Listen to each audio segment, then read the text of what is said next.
Okay, world history, welcome back. We are on week 5 of distance learning. You guys are doing a good job. Almost all of you are doing a good job getting your stuff turned in. So keep it up in that regard.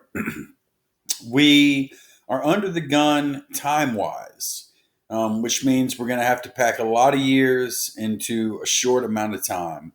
And I've decided to do that instead of going chronologically like we've been doing all year.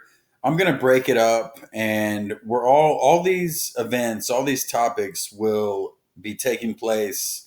Um, they'll all be linked conceptually. So, in other words, today we're talking about apartheid and the Tiananmen Square massacre. One in South Africa, the other in Beijing. My point is, two separate cultures, very separate, very far away from each other. But the idea is that they're both united under this heading of resistance movements. So, with that, and you do not have a homework assignment for today. You see right here, it just says additional resources, and I'll put a link in there for some more info on today's lesson. So, without further ado, let's get going.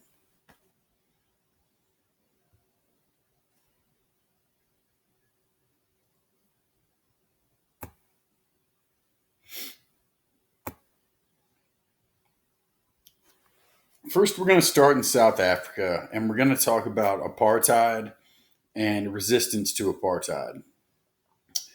What is apartheid? Because that's not a word that we hear outside of this context. You don't hear apartheid used in everyday conversations. Well, that's a term or a title given to a system of racial segregation in South Africa.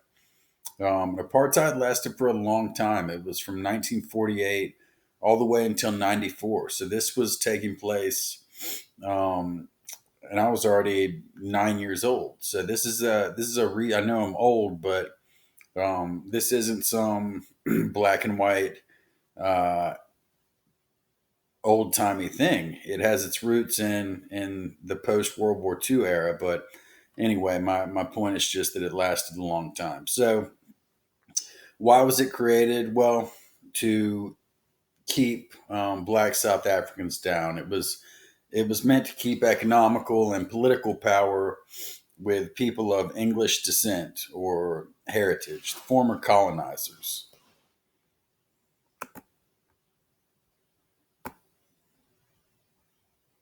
So in 1948, South Africa had a new government, called it the National Party. The problem is it was elected by a small majority, excuse me, minority, that should say, a small minority in a whites only election.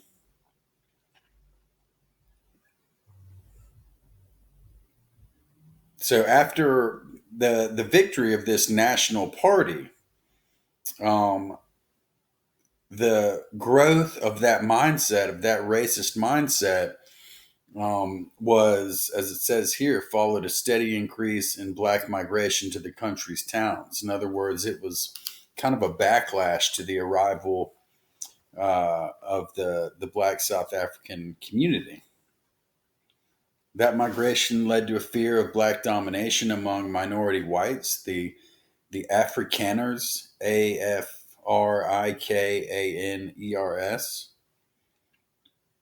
and the English speaking community, mainly of British descent.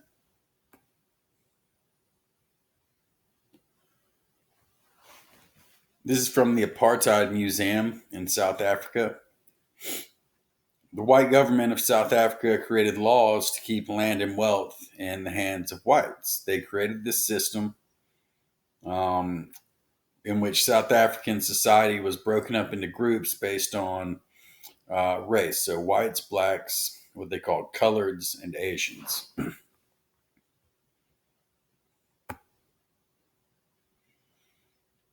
How did the government enforce this segregation, all these policies? Well, they passed the Native Land Act in 1913 and again in 1936 that required those non whites to live on a small percentage of land. So, similar to what we saw with the Native Americans in the United States, basically put them on little designated reservations. They prohibited mixed marriages. So, a South African of English descent could not marry a black South African, etc. They also passed something in 1950 called the Population Registration Act, and that required each citizen of South Africa to be registered by their race. Right now in America, I have to fill out forms for business and personal things like that. You guys probably have maybe at a doctor's office, and they'll ask you race, and you can check, your race, or you can check, I prefer not to answer. Well, this was mandatory registration in South Africa. They also required blacks, Asians, and what they called coloreds to carry a passbook at all times. And the Bantu Education Act said that only concepts that would be used in specific allowed jobs will be taught. They didn't want them to be taught deeper ideas. They didn't want to encourage independent thought. So they just basically sent them to vocational schools where they would use those skills after they graduated for a certain job that was among a small list of jobs that were available to them. They also passed the Separate Amenities Act of 1953, which legalized racial segregation in public areas. And we're talking about South Africa, and it's easy to think, well, gosh, this is so terrible. Guys, the 1950s, these things were still going on in the United States. That's just something to keep in mind. Well, not all of these things, but you know what I mean, the segregation. They passed the Criminal Law Amendment in 53, which made punishments harsher for non whites. In other words, like, for example, corporal punishment for shoplifting. Corporal punishment means they could be beaten or whipped.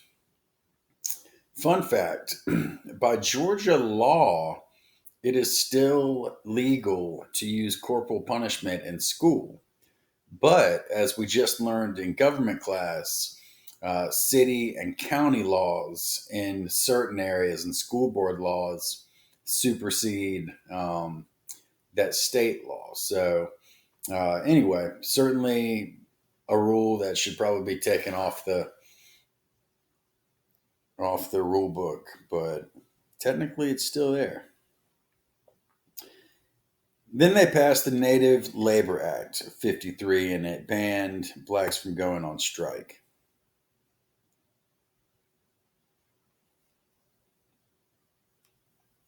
So here, the Citizenship Act put them on bad land. It was hard to farm.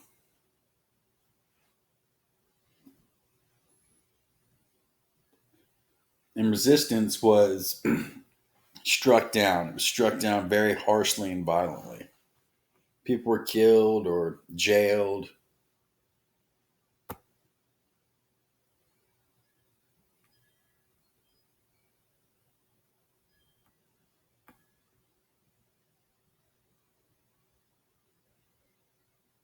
There you've got the black side of the beach.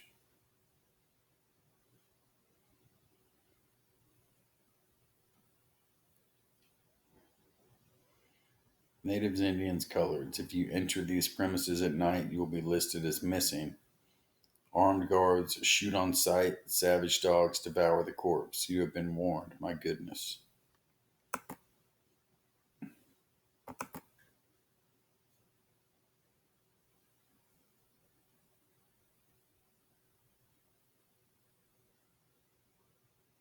So if you see here, the white population was a small minority.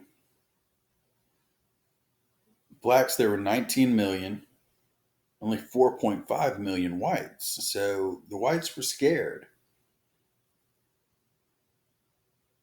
And that 4.5 million had 87% of the land, whereas on the black side, their 19 million only had 13% of the land. Similar statistics when you look at national income. National income for whites took up 75% of the total national income. For blacks, it was less than 20. So again, keep not only is that uh, 55% difference big in any context, it's even more stark when you think about the difference in overall population. Let's see, infant mortality rate, 20% versus 2.7. In rural black South Africa, the infant mortality rate was 40%, which means 4 out of every 10 babies born in rural apartheid South Africa died.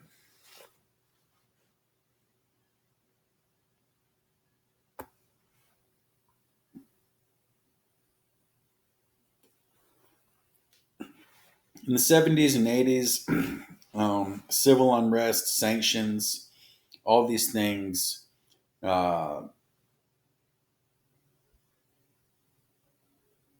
they wind up resulting in a revolt. The township revolts. More than 3 million people forcibly resettled in black homelands.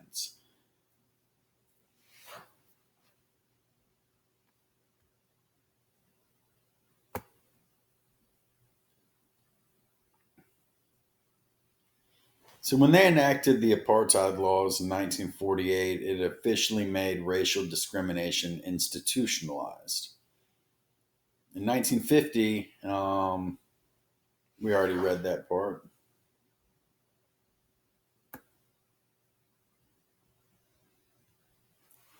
So if a white person was defined as, quote, in appearance obviously a white person or generally accepted as a white person, a person could not be considered white if one of his or her parents were non white. The determination that a person was, quote unquote, obviously white would take into account, quote, his habits, education, and speech, and deportment and demeanor.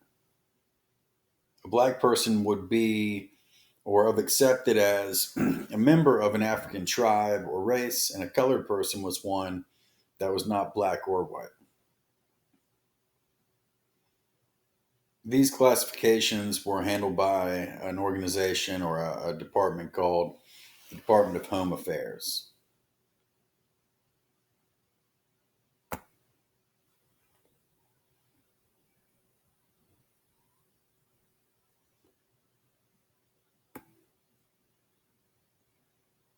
This is a quote from a resistance leader named Che Guevara. We speak out to put the world on guard against what is happening in South Africa.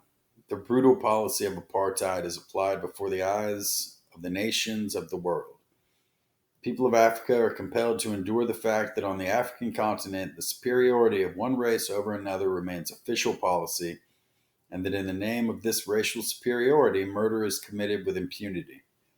Can the United Nations do nothing to stop this? So, this was drawing attention from resistance leaders outside of South Africa.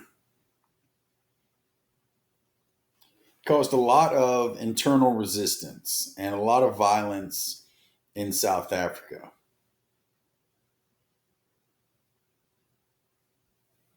So the government, in response to these protests, um, banned this sort of opposition. And they would throw anybody who was accused of trying to stop apartheid or who spoke out publicly against apartheid would be thrown in jail. And that's going to happen with one very famous person that we'll talk about in a moment.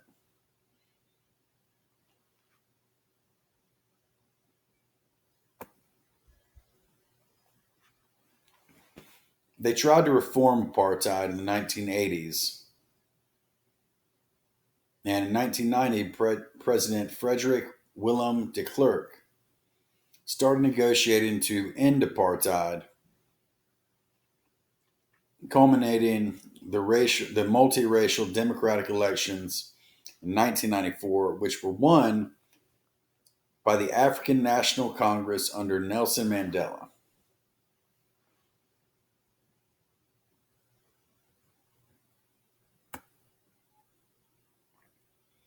Mandela became leader of the ANC in 1961. At one point, he was a soldier. He was in the armed branch of the ANC. He was forced underground in 1961, arrested in 62, and stayed in jail for 28 years. 28 years for acting out against the government. When he gets out, he is eventually awarded the Nobel Peace Prize in 1993. At this point, the whole world was watching what was going on in South Africa. And in 1994, he became the president in what was really a huge moment in South African history and a major triumph for a resistance movement.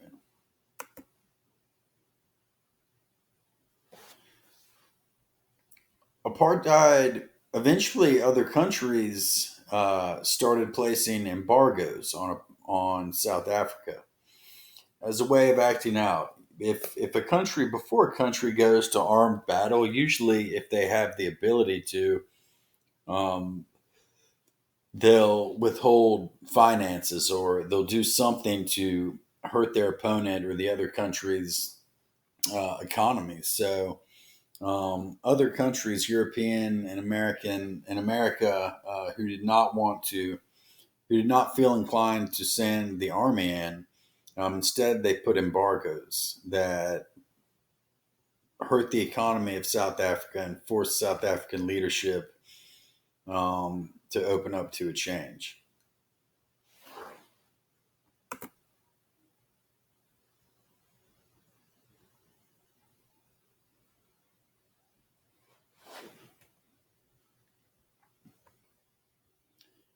All right, so I found a cool montage of some of Nelson Mandela's best speeches. He was known for being a brilliant orator, or orator.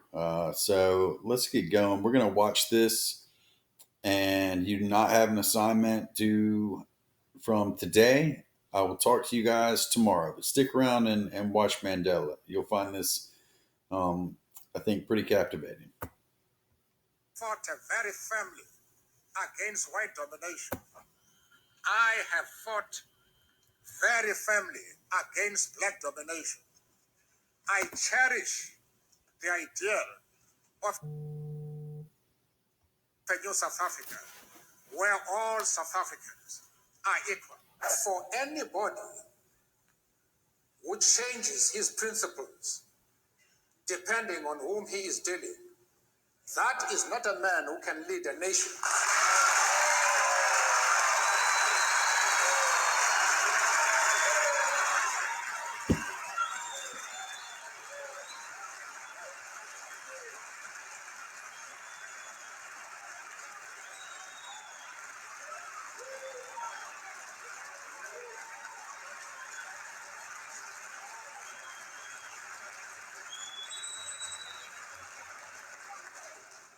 Apparently,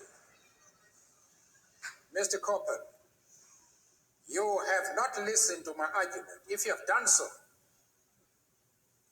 then you have not been serious in examining it. I have replied to one of our friends here that I have refused to be drawn into the differences that exist between various communities inside the USA. You have not commented that I am going to offend anybody by refusing to involve myself in the internal affairs of the USA, of the USA.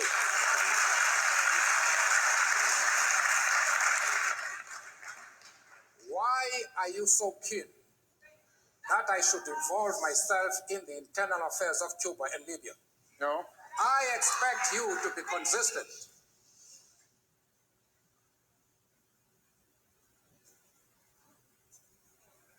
I don't know if I have paralyzed you. No.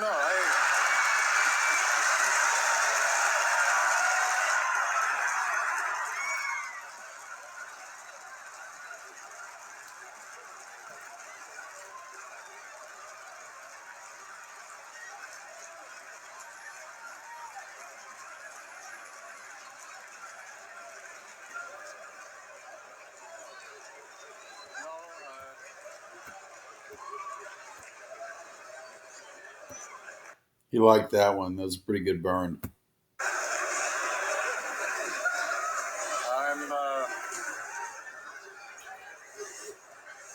I'm afraid, Mr. Mandela, that paralysis does not set in quite that easily in my case.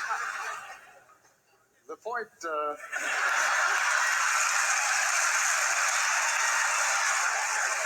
when I phoned someplace in my country and a lady answered the telephone, I then asked, to whom am I speaking? She said, you're speaking to me. I said, well, lady, I know I'm speaking to you. But what's your name? She said, who are you to ask for my name? What's your name? I say, well, lady, as soon as you tell me your name, I'll tell you mine. But as we argued as to who should tell his or her name, she became very cross. And she said, you seem to be a backward person. Have you passed your matric? Now, matric in our country is a university entry examination. And I said, well, lady, you must be very careful. Because if the qualification to speak to you is the possession of a matric certificate, I might work hard and pass my matric and be in the same class as you are. That was treason. She said, you will never be in my class, and bang the telephone. How I wish she were here today.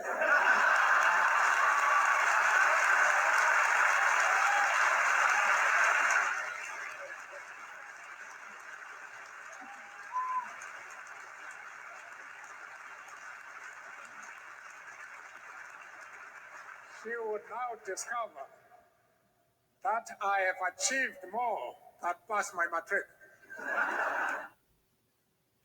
As the official spokes out. We'll stop it there as the official spokes owl decides to chime in.